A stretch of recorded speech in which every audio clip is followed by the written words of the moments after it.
أعوذ بالله من الشيطان الرجيم. بسم الله الرحمن الرحيم. الحمد لله وكفى والصلاة والسلام على نبينا المصطفى وعلى آله وصحبه أجمعين أما بعد. Assalamu alaikum warahmatullahi wabarakatuh. Isang mapagpalang araw po sa ating lahat at naway ang kapayapaan ay sumakanya sa ating lahat. At dalangin ko kay Allah subhanahu wa ta'ala na itong araw na ito, araw ng Jumu'ah, ay maging kabiyaya po sa ating lahat. Narinig niyo po ko ng maayos, mga sisters, mga brothers? Yes po, Stan. Malaysia, hindi sila Pasensya na po. sa'yo kasi nakamute po silang lahat para maiwasan natin yung interruptions. Yes po. Kasi nasa esterahan po kasi kami ngayon, sa labas ako siguro maingay kasi meron pong kunting walima o selebrasyon ng ating mga sheikh pagtapos na yun dito sa King Khalid University. So, inshallah, kahit busy po tayo, itutuloy po natin ang ating mga paksa. So, ang ano po natin, Hajj series, nung kinausap po ako ng mga sisters natin, mga admin natin, at saka si Brother Abdul Hadi, ay magkakaroon po tayo ng 3 days. 3 days series or 4 days series. Mula every Friday po yun, bago dumating ang pagsasagawa ng Hajj, bago dumating ang buwan ng Hajj.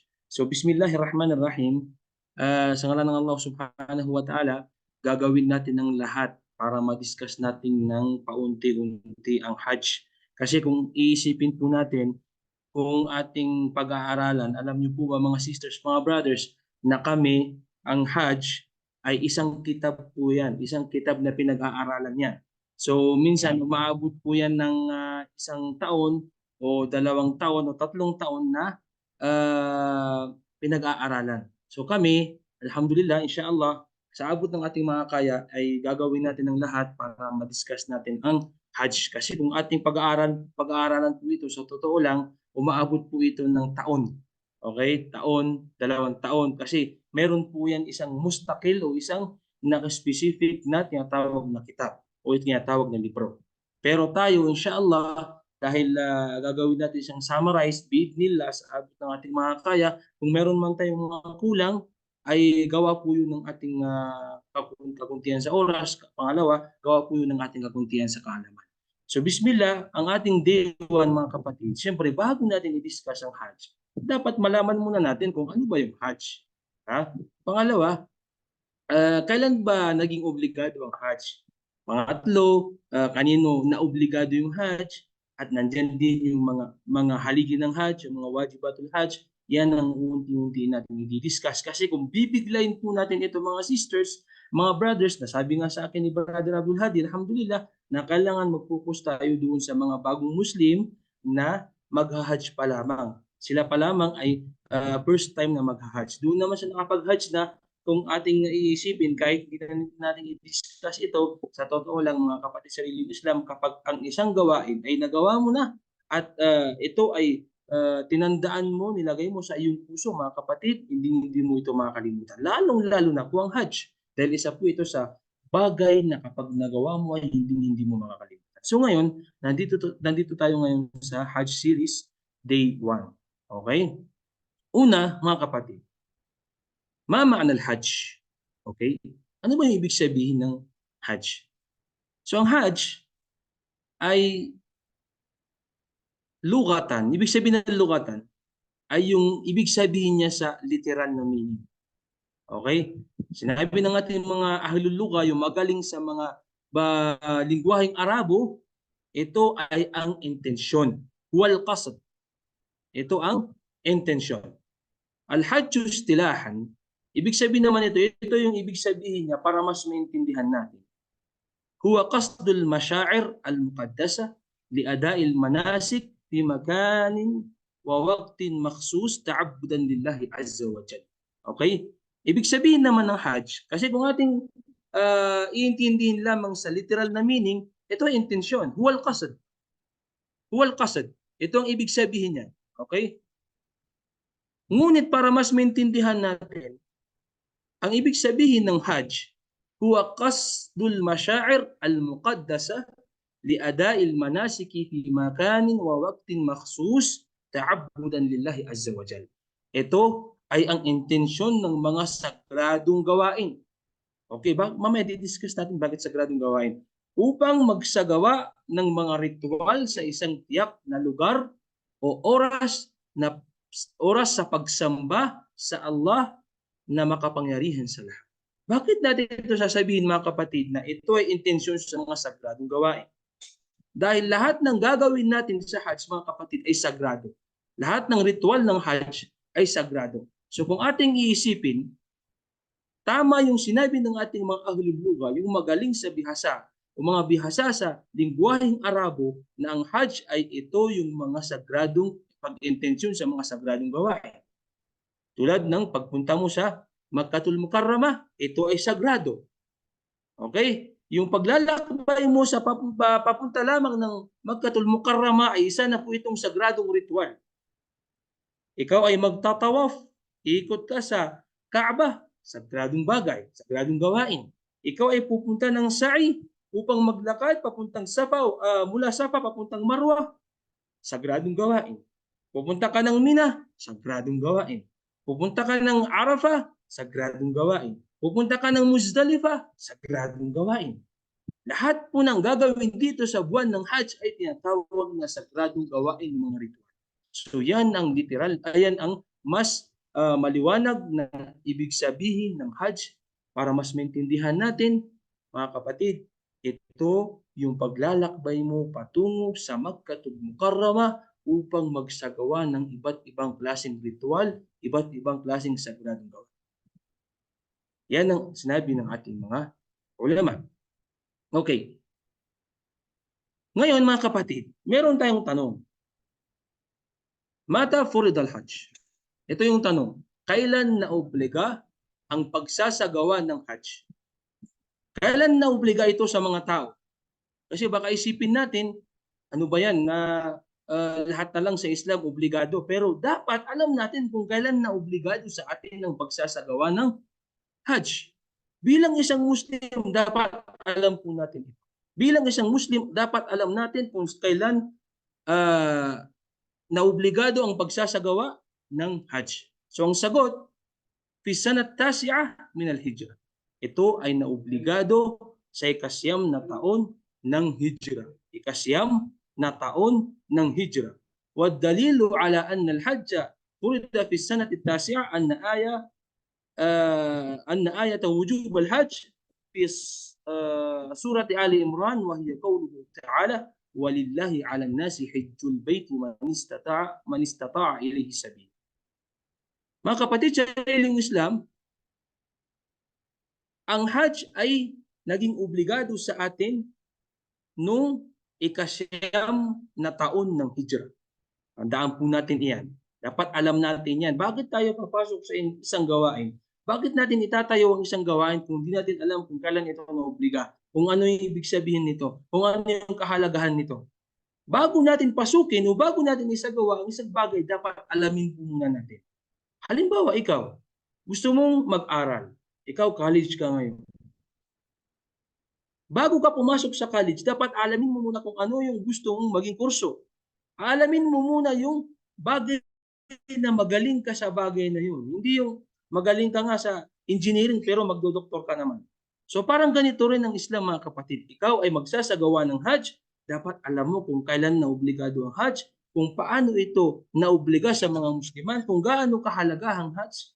Yan ang isang dapat alamin ng mga mag-aaral o mga tao nag-aaral sa relihiyong Islam. So tandaan po natin, ang Hajj ay naobligado sa taon na ikasyam ng Hijrah. Okay? At ang dalil nito, walillahi 'alan nasi hajjul baiti man istata'a ilayhi sabila. Okay, sa malapit nito kahulugan, ang Allah subhanahu wa ta'ala ay inobligado niya sa mga tao ang pagsasagawa ng Hajj sa mga taong may kakayanan. Sa mga taong kaya nilang isagawa o isagawa ang Hajj. Okay? So ito po ay nangyari nung panahon ng Amul Wufud. Ibig sabihin ng Amul Wufud ay panahon Amul Iftitah.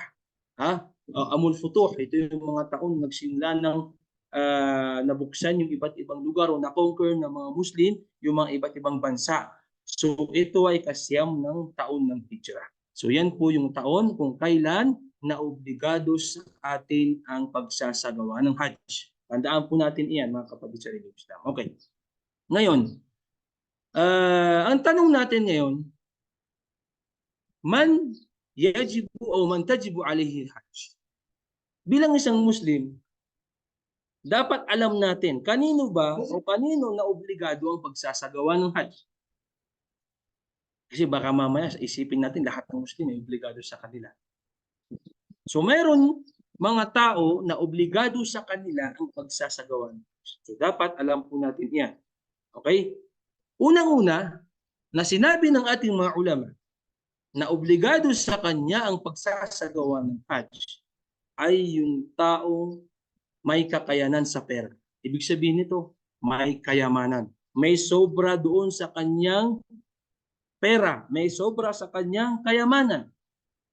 Kung ikaw naman, halimbawa, alhamdulillah, 3 beses ka nakakain sa isang araw, ngunit wala kang sobra sa iyong pera, nahihirapan kang mag-ipon para sa pagsasagawa ng Hajj, upang itayo mo ang Hajj, kapatid, hindi obligado sa iyo ang pagsasagawa ng Hajj. Hindi obligado sa iyo ang pagsasagawa ng Hajj. Tandaan po natin iyan. Bakit? Kasi kung ikaw ay mangungutang lamang at pagbalik mo sa lugar mo, ay babayaran mo pa yung Hajj mo na yun, ay yung ginastos mo sa Hajj, kapatid, hindi sa iyo obligado ang pagsasagawa. Tandaan po natin iyan. Lalong-lalo na po ngayon sa Pilipinas, subhanallah, napakahirap po.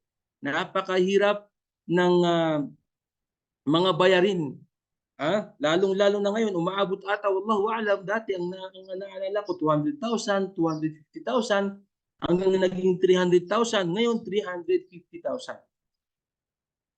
So sa atin sa Pilipinas, hindi lahat ng mga kamusliman doon ay kaya niyang maglabas ng 350,000 para sa kanyang pagsasagawa ng Hajj. So paano pa yung baon mo? Paano pa yung kakainin mo? Paano pa yung mga gusto mong bilhin? So kung ikaw ay magsasagawa ng Hajj, kung ikaw ay galing sa Pilipinas, pinaka-normal na makailangan mong pera ay mga 350 to 500,000. 500,000 po. So sinabi ng Allah subhanahu wa ta'ala, man istata'a ilayhi sabila. Sa mga taong kaya nila, sa mga taong may kakayanan sa pera, sa mga taong may sobra sa kanilang mga pera, sa mga taong marangya ang kanilang buhay. Pero ang masakit po dito, sorry po, pasintabi. Pasintabi po mga sisters, o mga brothers. Napakaraming mayayaman sa lugar natin sa Pilipinas. Subhanallah. Kayang-kaya nilang magsagawa ng Hajj every year pa kung kakayanin nila. Pero ang masakit dito, hindi man lang nila maisip na magsagawa o magtayo ng Hajj. Pero yung mga miskin, pasintabi po, sorry po, pero waqi'i, ito po ay nangyayari. Pero yung mga kapatid nating mga miskin, sila yung nagsusumikap na sana ay dumating yung time na makapag-Hajj sila. Bakit ganun? Ito po ay paalala sa ating mga sarili. Sorry po sa inyo, pasintabi. Pero marami pong ganyan. Meron tayong mga kilala na merong sobra sa kanilang mga kayamanan, pero hindi man nila maisip na magsagawa ng Hajj. Ano yung mga dahilan nila? Busy. Ano yung mga dahilan nila? Hindi namin maiwan yung trabaho namin. Ano yung mga dahilan nila? Hindi namin maiwan yung negosyo namin. Hindi namin maiwan yung ganito. Kapatid, hindi habang buhay ay mayroon kang pera. Hindi habang buhay ay nandyan ang iyong kayamanan. May oras na maaari mong iwanan o maaaring mawala o iwanan ka na iyong kayamanan. So anong hinihintay mo? Ano ang hinihintay mo? Dumating yung panahon na wala ka ng pera? Dumating yung panahon na hindi na sa'yo obligado ang Hajj? Subhanallah. Pasensya na po at kailangan po natin gisingin. Kailangan po natin paalalahanan ng ating mga kapatid ng mga Muslim. So pangalawa mga kapatid sa relihiyon Islam, malusog na pangangatawan. Meron din naman tayong mga taong may kakayanan, mayaman, pero hindi malusog ang kanilang pangangatawan. Hindi kaya na ng kanilang pangangatawan. Hindi kaya ng kanilang sarili. Maaring may sakit, maaring may kapansanan, maaring basta patungkol sa kalusugan.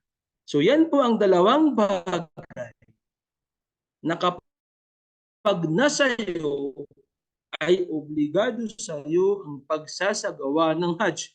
Meron kang kakayanan, o meron kang kakayanan na pera, meron kang sobra, o sabihin na natin, mayaman, at malusog ang iyong pangangailangan.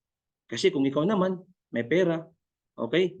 Kung ikaw naman ay may kakayanan, mga kapatid sa reliyong Islam, kaya mo naman na mag-Hajj pero may sakit ka naman, hindi maganda ang iyong pakiramdam, maaaring magkaroon ka pa ng mas malalang sakit, so hindi sa'yo obligado ang pagsasagawa ng Hajj. Pero kapag nasa iyo ang dalawang bagay na yan, kapatid, obligado po sa atin na magsagawa. Kaya kayong mga kapatiran, balik Islam ka man, Maranao ka man, Maguindanao ka man, Tausug ka man, Yakan ka man, lahat ng tribo na nandito sa Saudi Arabia na mayroong pagkakataon na magsagawa ng Hajj, please lang mga kapatid, huwag niyong hahayaan na mawala ang inyong pagkakataon na makapagsagawa ng Hajj. Dahil pagkakataon karama dito sa Saudi Arabia, kung ikaw ay nasa kung ikaw nasa Jeddah, oras lang. Kung ikaw ay nasa Madina, oras lang. Kung ikaw ay nasa Riyadh, oras lang. Kung kami dito sa Abaha, oras lang po ang pagitan, mga kapatid. At maliit pa ang magagastos. Kumbaga sa Pilipinas, dito, ang pinaka-normal ngayon, dati, umaabot ng 2.5 real. May 1.5 pa nga eh. 1.5, 2.5, 3.5. Ngayon, medyo mataas na po kasi ang bayaran ng Hajj ngayon. Umaabot ng pinakamura, sabi natin 5K. Yung pinaka-normal, 9K, 10K, SR. Pero kung ikaw, gusto mong makapagsagawa ng Hajj, mas makakatipid ka, kapatid, kung nandito ka sa Saudi Arabia. Alam po nyo yan. At ngayon, ito rin ang bushra. Ito rin ang magandang balita. Meron tayong mga Islamic Center. Meron tayong mga iba't ibang mga organisasyon dito sa Saudi Arabia, lalo na yung mga Jaliyat o mga Islamic Da'wah, na sila ang nagiging dahilan upang makapag-Hajj ang ating mga kapatid ng Muslim. So kayo na mga kapatid, na mag-Hajj ngayong taon na ito, mga kapatid, please lang, samantalahin nyo po yung pagkakataon na meron kayong time na makapag-Hajj. Kasi hindi natin alam. Maraming mga kamusliman, mga OFW, kahit sa mga estudyante po na tulad namin, na nangarap silang magsagawa ng Hajj, pero hindi sa kanila binigay ng Allah subhanahu wa ta'ala. Kaya ikaw na kapatid na pumasok sa Islam, ikaw na kapatid na Muslim, ikaw na kapatid na born Muslim, kapag ikaw na sa Saudi Arabia, please lang, wag mong sasayangin yung pagkakataon na maaari kang magbigyan ng ating mga Islamic Center na makapagsagawa ng Hajj. So isa po yan sa malaking ipapasalamat natin sa kanila. So mga kapatid, tandaan nyo po yan. Yan yung mga taong obligado sa kanila ang pagsasagawa ng Hajj. So kung ikaw, miskin, yung sabi nga nila, hinahabol mo yung oras para lang makakuha o makakita ng kakainin mo sa pang-araw-araw, hindi po sa'yo obligado ang pag-assess, pero hindi naman kayo makaipon, mga bayarin kayo, kapatid, hindi sa'yo obligado ang pagsasagawa ng Hajj. Pero, hindi po yung dahilan. Kung ikaw ay miskin,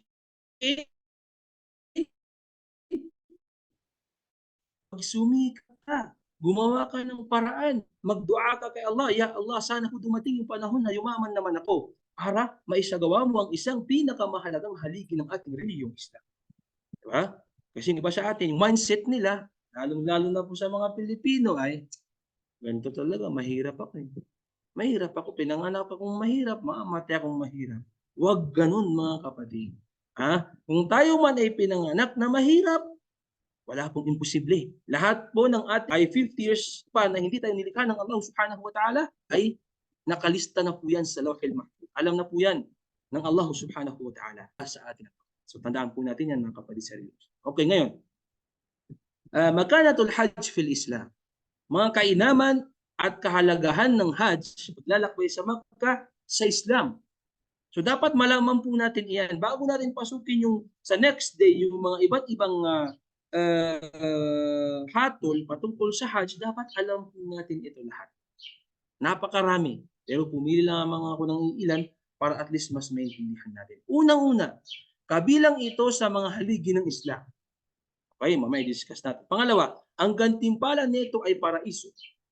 Okay? Pangatlo, kabilang ito sa pinakamainam na gawain sa Islam. Okay. Una, kabilang po ito, ang isa sa pinakakahalagahan o kainaman ng Hajj, kabilang ito sa mga haligi ng Islam. Ano ang sinabi ng Propeta Muhammad sallallahu alaihi wasallam? Qala an-nabiy sallallahu alaihi wasallam, "Buniya al-Islamu ala khamsin. Shahadati an la ilaha illallah wa anna Muhammadan Rasulullah wa iqamis salah wa ita'iz zakah wa sawmi Ramadan wa hajjil baiti liman istata'a ilayhi sabila." Ang propeta, naway pakain siya ng Allah at bigyan siya ng kapayapaan, ay nagsabi, ang Islam ay itinayo sa 5 bagay. Ang Islam ay mayroong 5 haligi. Unang-una, pagpapatotoo na walang Diyos maliban sa Allah at si Muhammad ay sugo ng Allah. Okay? Sa mga kapatid po natin mga bagong balik Islam, para mas maintindihan natin ang reliyong Islam ay meron pong 5 haligi. Okay? Meron po tayong 5 pundasyon na kapag wala sa Muslim. Okay? Unang-una, ang Islam ay itinayo sa 5 bagay. Pagpapatotoo na walang Diyos maliban sa Allah at si Muhammad ay sugo at huling propeta ng Allah subhanahu wa ta'ala. Pangalawa, pagtatatag o pagtayo ng salah. Okay? Bilang isang Muslim, obligado po sa iyo, kapag ikaw pumasok sa Islam, dapat nakapag-shahada ka na. Ito po yung sinatawag natin shahadatan. Okay? So yung mga kapatid natin mga balik Islam na ay shahada. So nagawa mo na po ang pinakaunang haligi ng Islam. Pangalawa, pagtatatag o pagtatayo ng sala, pagsasagawa ng sala. So pag ikaw ay Muslim na, unti-unti mo pag-aaralan ng Islam at magiging obligado sa iyo ang sala. So ngayon, kapag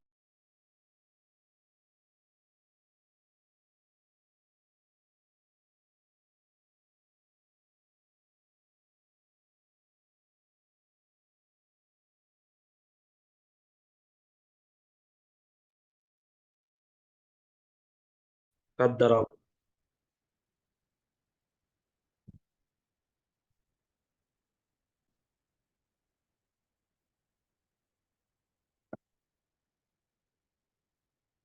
Narinig niyo po ko mga sisters? Yes po, Ustaz. Alhamdulillah. Okay po, pasensya na po at nawala ang ating internet kanina.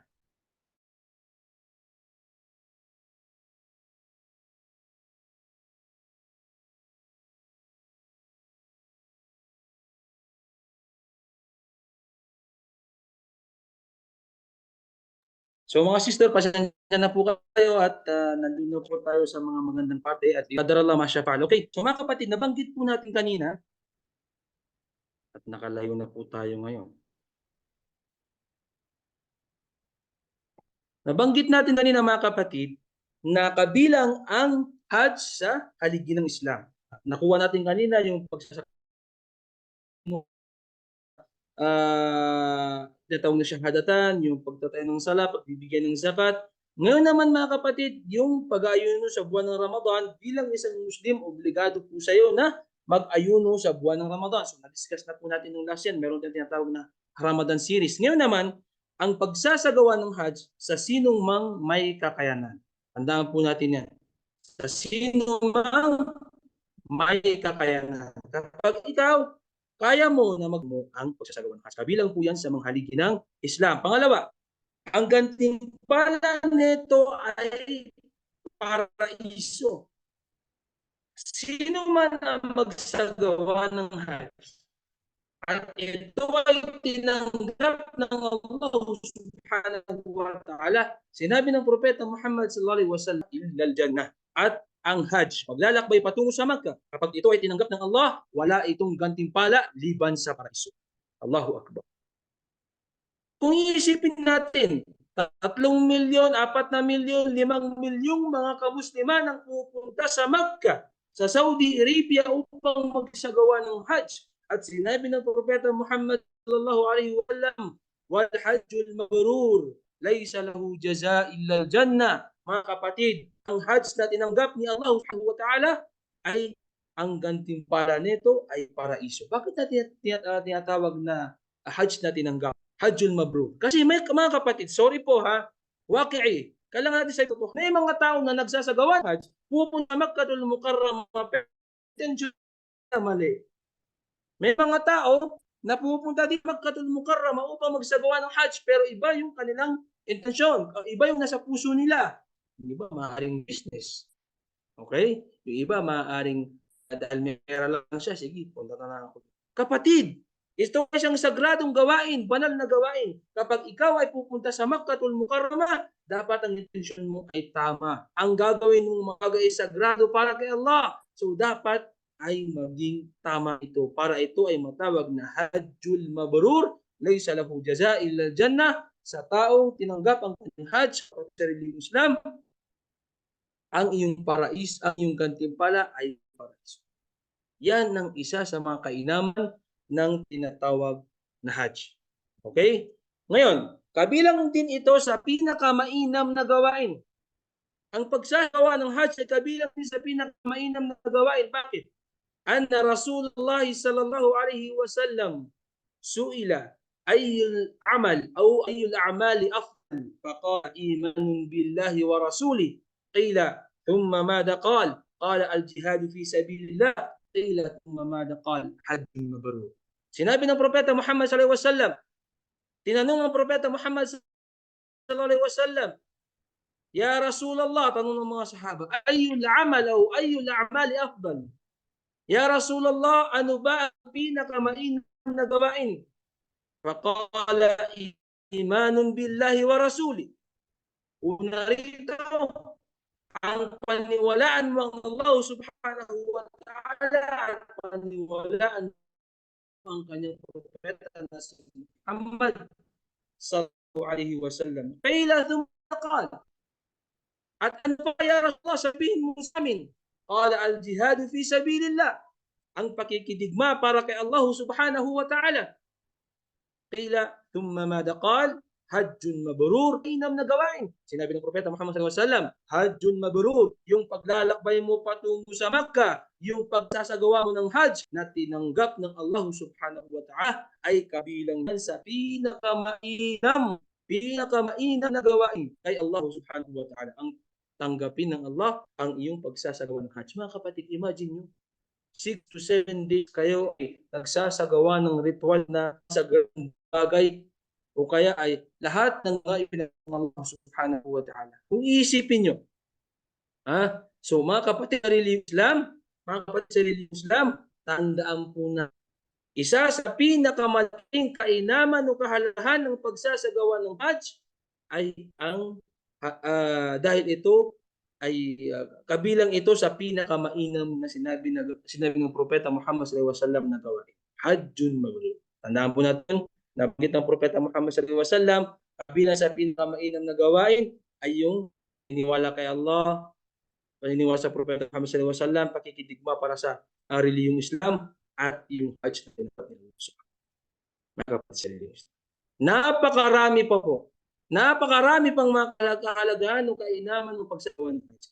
Isa ba sa mga nabanggit na mga kainaman ng pagsasagawa ng Hajj at Umrah, kasi ibadatan, dalawang ibada na halos magkaparehas.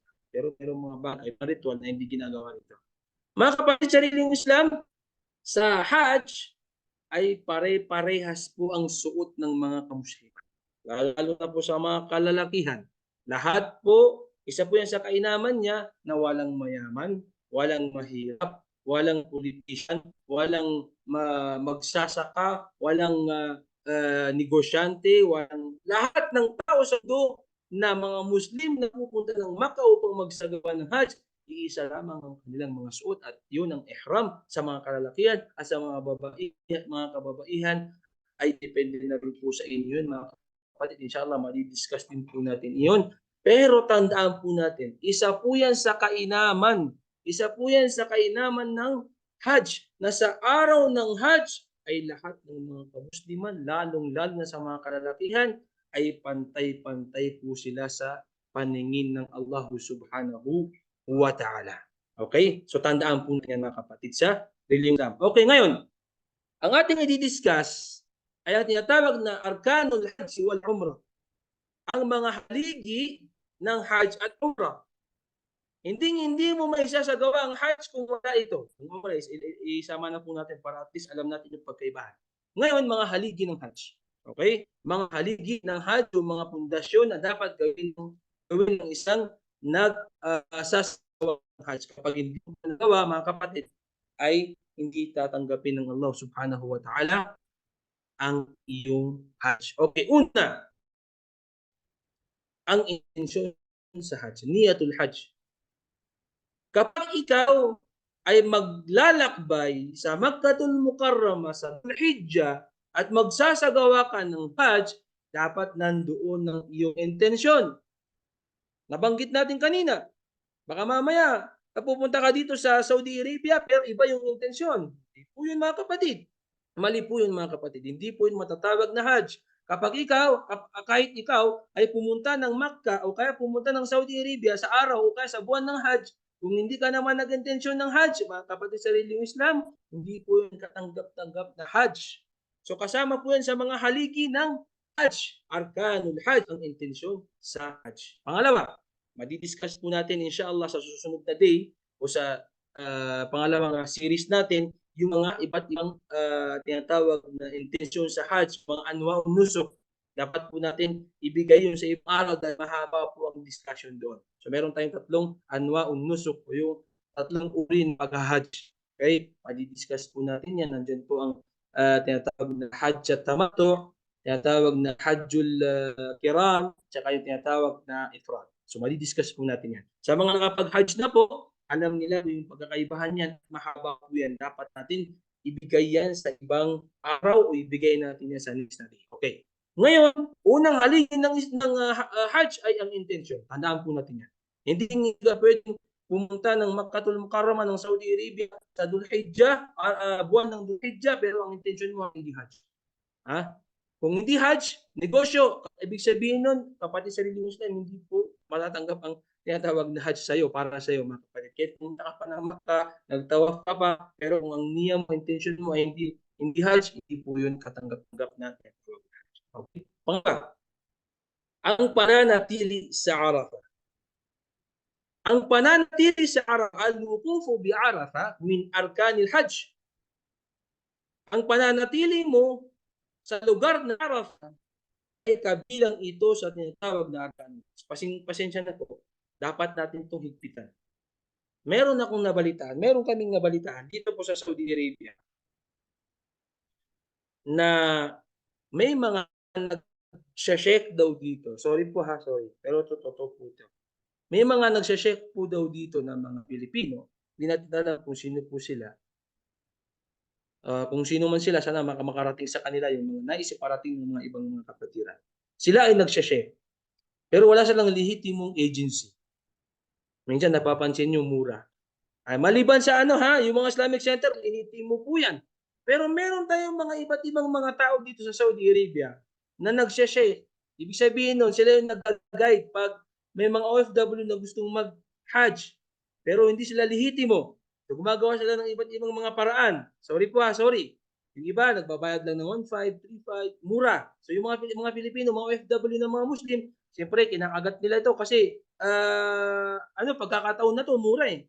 Pero marami silang hindi na isasagawang mga haligi ng Islam. Kasi dito, sa Saudi Arabia, kapag ikaw ay mag-Hajj, lahat ng bagay ay dapat lehitimo. Dapat meron kang license. So kung ikaw ay hindi lehitimong chef, lehitimong tour guide o kaya mag-guide sa mga Hajj, kapag ikaw ay pupunta sa Arafah, pupunta sa Mina, hindi ka makakapasok. Bakit? Dahil hindi ka lehitimo. Wala kayong ID, wala kayong ganyan. So yan yung ginagawa ng mga ibang mga tao gumagawa nun dito sa Saudi Arabia, mga OFW. okay lang dito tayo sa kilid sa mga tabi-tabi ng Arafah, importante tabi ng Arafah. Importante nakapanatili tayo sa Arafah. Kapatid, please lang, kung ikaw rin lang ay magsasagawa ng Hajj, ayusin mo 1% na attention para may nag-Hajj nung panahon pa ng COVID, nagkaroon ng dakipan at na meron tayong ng mga iba't ibang kamusliman. May mga balik Islam, Maranao, Tauro, Maguindanao, lahat sila sumama doon sa isang sheikh. Bakit? Dahil mura, pero hindi lihitimo yung kanilang pag-hajj ang nangyari, tapos nagkaroon lang sila ng problema.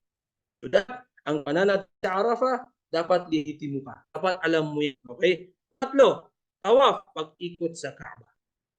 Okay? Pag-ikot sa Kaaba.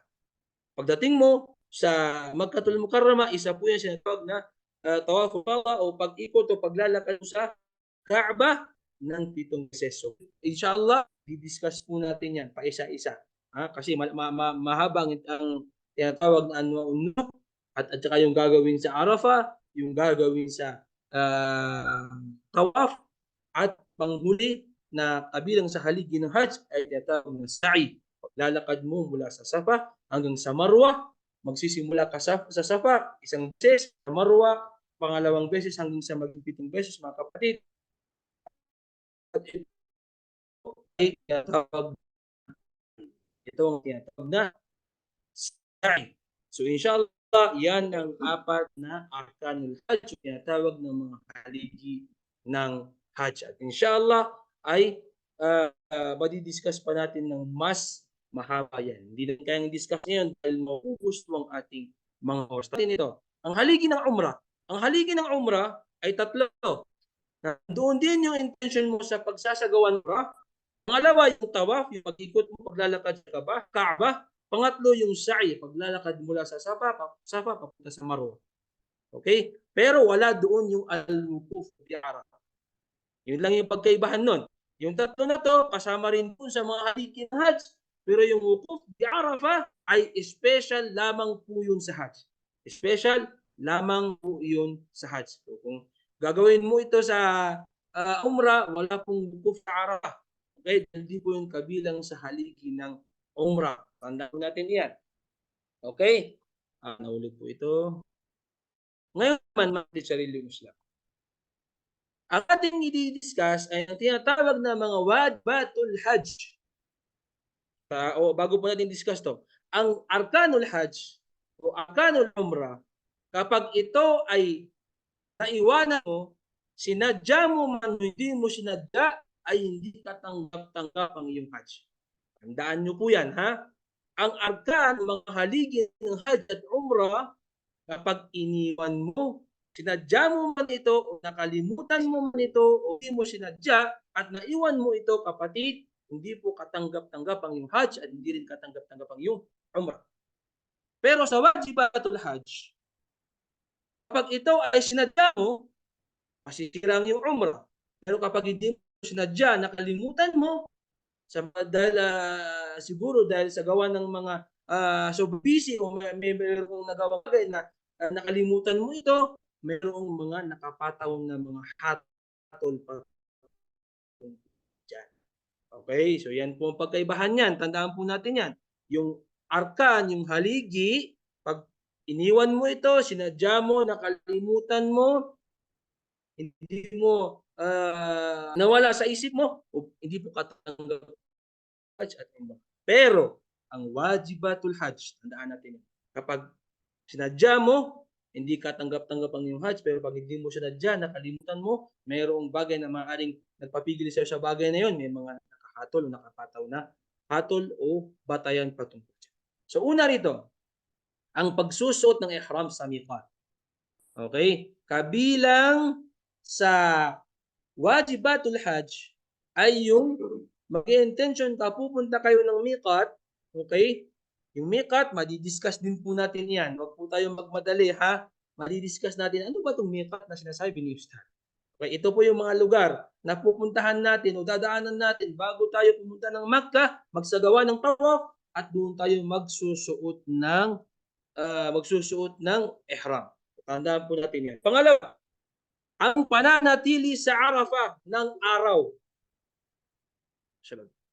Barakallahu fikum.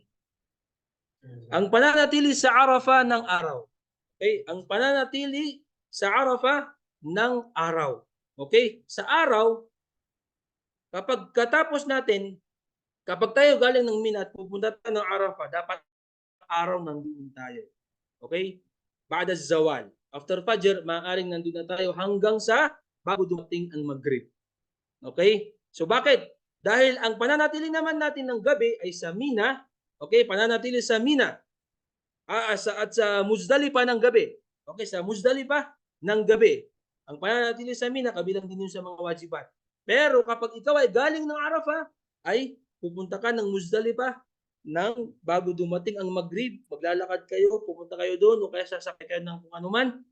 At pagdating nyo ng Muzdalifah, doon naman kayo mag-stay ng gabi at yun ay kabilang din sa mga wajibat o mga obligadong gawain sa Hajj. So madi-discuss po natin yung gagawin natin dyan. Okay?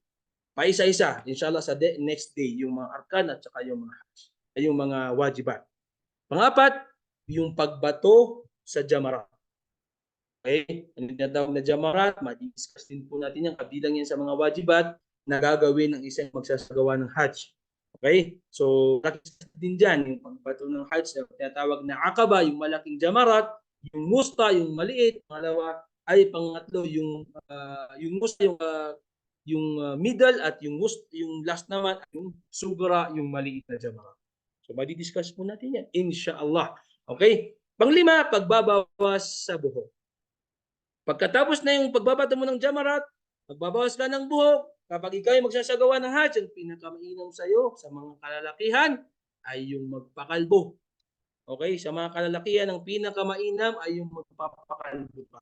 Sa mga kababaihan, alam niyo na po yung tinatawag na kadral unmula, yung tinatawag na 1 inch, pwedeng ibawas din sa inyong mga buhok sa pinakadulo, yun ang isang pinakamainam na gawain para naman sa mga kababaihan. Okay? Kasi baka mayroong mga kababaihan na sensitive, ayaw niya magpabawas ng buhok, na nagbawas lang siya ng isang buhok niya, hindi po maaari yun mga kapatid. Ang sinabi ng ating mga ulama, kadral unmula ay yung aabot tayo ng tinatawag na mga 1 inch doon sa pinakadulo ng ating mga buhok. Okay? Panganin, pagsasagawa ng tawaf al-wida. Tawaf al-wida, kabilang din po yan sa mga tinatawag na wajibatul hajj at inshallah subhanahu wa ta'ala ay madi-discuss din natin iyan kasi doon sa tinatawag na anwa'un nusuk at-thalatha, nandyan po lahat yan step by step. So mga kapatid sa reliyong Islam, yan ang tinatawag na mga obligadong gawain sa hajj. Ulitin ko sa inyo, yung arkanul hajj, yung mga haligi ng hajj, kapag ito ay iniwan mo, sinadya mo man o hindi mo sinadya, nakalimutan mo, ibig sabihin nun ay hindi ka tanggap-tanggap ang iyong hajj. Ang wajibatul hajj, mga obligadong gawain sa hajj, kapag ito ay sinadya mong iwanan, hindi ka tanggap-tanggap ang iyong hajj. Pero kapag ito ay nakalimutan mo, o kaya ito ay nagkaroon ng bagay na nakapataw ng mga parusa o mga hatol dyan ng ating relihiyong Islam. Okay? So, yan ang mga obligadong gawain sa Hajj. Okay. Ngayon naman, mga kapatid sa relihiyong Islam, bilang panghuli, ay ang intensyon sa Hajj. Okay? Ang intensyon sa Hajj, o ang uri ng Hajj ay tatlo. Tandaan po natin yan. Kapag ikaw na Muslim, gusto mong mag-Hajj, magsasagawa ka ng Hajj, meron kang pagpipili ang Hajj at-tamattu', Hajj al-Qiran, Hajj al-Ifrad. Okay? So yan ay mukaddima lamang, panimula lamang, dahil mas malawak pa po ang i-discuss natin dyan patungkol sa Hajj at-Tamattu. Ano yung mga gagawin dyan? Siyempre, iba yan sa Hajj al-Qiran. Ano yung mga gagawin dyan? Hajj al-Ifrad, iba rin yung mga gagawin dyan. So dyan natin madi-discuss yung al-wuqufu bi Arafah, at-tawaf al-ifada, tawaf al-wada', al-halq wa taksir sa buhok, pagbawas ng buhok, lahat dyan natin madi-discuss. At inshallah subhanahu wa ta'ala, mga kapatid sa relihiyong Islam, pasensya na po kayo kanina at nawala ang ating internet. Alhamdulillah, yan po muna ang ating i-discuss mga kapatid, para sa susunod ay meron tayong aabangan na mga ibang episode, sabi nga nila, patungkol sa pagsasagawa ng Hajj. Mga kapatid sa relihiyong Islam, ulitin ko po sa inyo, pasensya na po kanina at naputo lang ating internet. Alhamdulillah at nakaya naman po natin balik dahil alam naman po natin minsan mahina ang ating mga signal. So yan po ang ating madi-discuss sa oras na ito, sa araw ng Jum'ah. Mashallah, tabarakallah, napakarami po ng ating mga hudur. At sana po madagdagan pa po ito sa mga brothers, sa mga sisters. Maraming salamat po sa inyong lahat. At sana po, kahit maikli ang ating oras, kahit binibilisan po natin. Kasi sa totoo lang, ulitin po sa inyo, ang Hajj po, kapag pinag-aaral po yan ng inyong mga kapatid na mga nag-aaral sa mga universities, mga sheikh natin, mga scholar natin, mga ulama natin, umaabot po yan ng taon. Dahil ang Hajj ay meron po sariling kitab yan, meron sariling libro. Pero tayo, i-discuss po natin sa summary, inshallah, sa abot ng ating mga kaya, bid nila, ay pagtutulungan natin upang mas maintindihan ng ating mga kapatiran. Inshallah, subhanahu wa ta'ala, mga kapatid, hanggang doon na lamang akhiru da'wana, anilhamdulillahi rabbil alamin. Assalamualaikum warahmatullahi ta'ala wabarakatuh. Waalaikumsalam warahmatullahi wabarakatuh. Jazakallah khairan po, Ustad. Sa may